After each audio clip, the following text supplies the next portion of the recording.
And we're back on Southeast Texas Weekly, and we're talking about this matter of the VA scandal. Surely conservatives are now finally satisfied that something's been done about this issue. Y'all said, hey, all we need is for this White House to take accountability and to do something about cabinet leaders that are failing in their positions. Now you've got it. Taking responsibility is, yes, getting rid of the old and the wrong and putting new people in place and then following up and making sure it gets taken care of. We also said last week, why didn't he go ahead and start funding on a private basis all of the people that currently need help?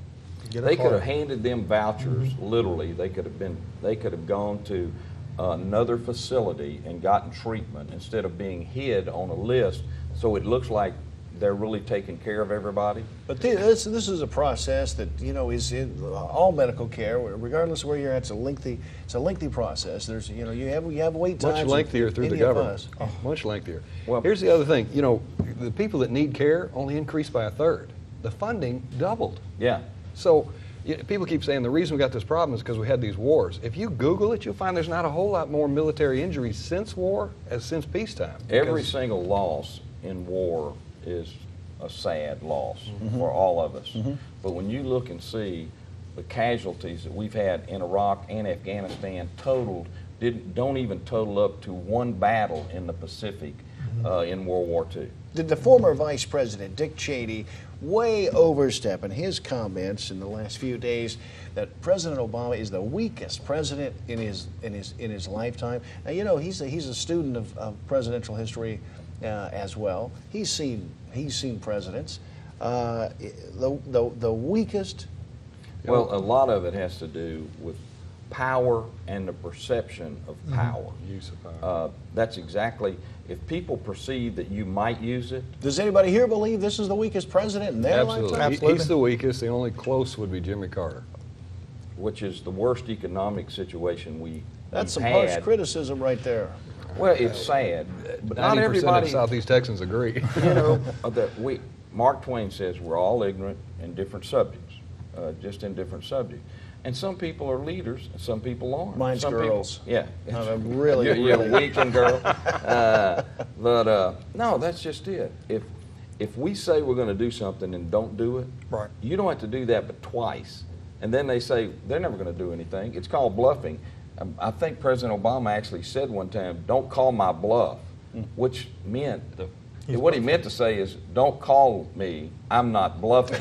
He said, "Don't call my bluff," and you're going, well, I think he's bluffing. Yeah, look, the president worked through various international channels. I know it possibly looks unsavory to some, but at the end of the day, the Russians came in, and the Syria situation was worked out without the United States having to go into Syria and begin bombing.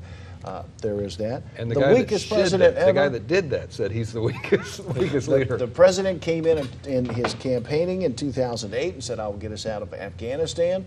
We're largely going to be out of Afghanistan, although we're going to have a residual force there. Here's the question we need to ask ourselves in that case, Kevin. We won World War II. We still have troops in Japan. Yeah. We won World War II. We beat the Germans. We still have troops in Germany. We still have troops in Korea. Now, for some reason, we've decided that when these wars are over, that sometimes the Democrats might be in which they're in charge. Well, we can just leave because it's all over now. You know, we did what we need to do and we can leave. But we're still in Germany, we're still in Japan, we're still in Korea. Why? To make sure that it doesn't start over again. The North Koreans don't go into Seoul. Weakest president in a lifetime, though, because of Afghanistan. Because weakest president in a lifetime because of his handling of Ukraine. I throw that out. Every issue there on a foreign policy, the General Salami from Iran said today he's such a weak president, nobody honors him in other countries. Yeah, he's the weakest president according to the whole world. He's very he's much the weakest perceived president. that way. Part of it is because he doesn't take action with people here. It took him a long time with Shinseki, never got around to Clinton. I mean, he's got problems. Well, plus, you know, when Putin said he ought to be a judge, you know, seriously, that's right. He ought to be a judge somewhere. Yeah. I mean, that's a put down. You know dadgum well he wouldn't say that to George W. Bush, Ronald Reagan. I mean, you start looking, or JFK. Think about it. When JFK stood up to the Soviet Union back then, how much better things are. But Obama, in his way, has been forceful in saying, "Look, economic sanctions are well on the table here. We are going to move in some ways." Is it altogether wrong to say that the president's been weak on the Ukraine matter?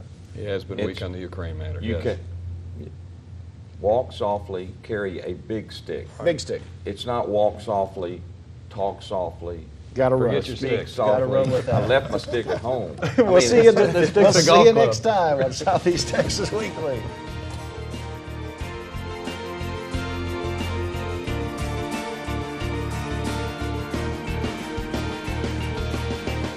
Southeast Texas Weekly, brought to you by the Modern Vein Surgery Institute at Privilege Clinic for Surgical Care.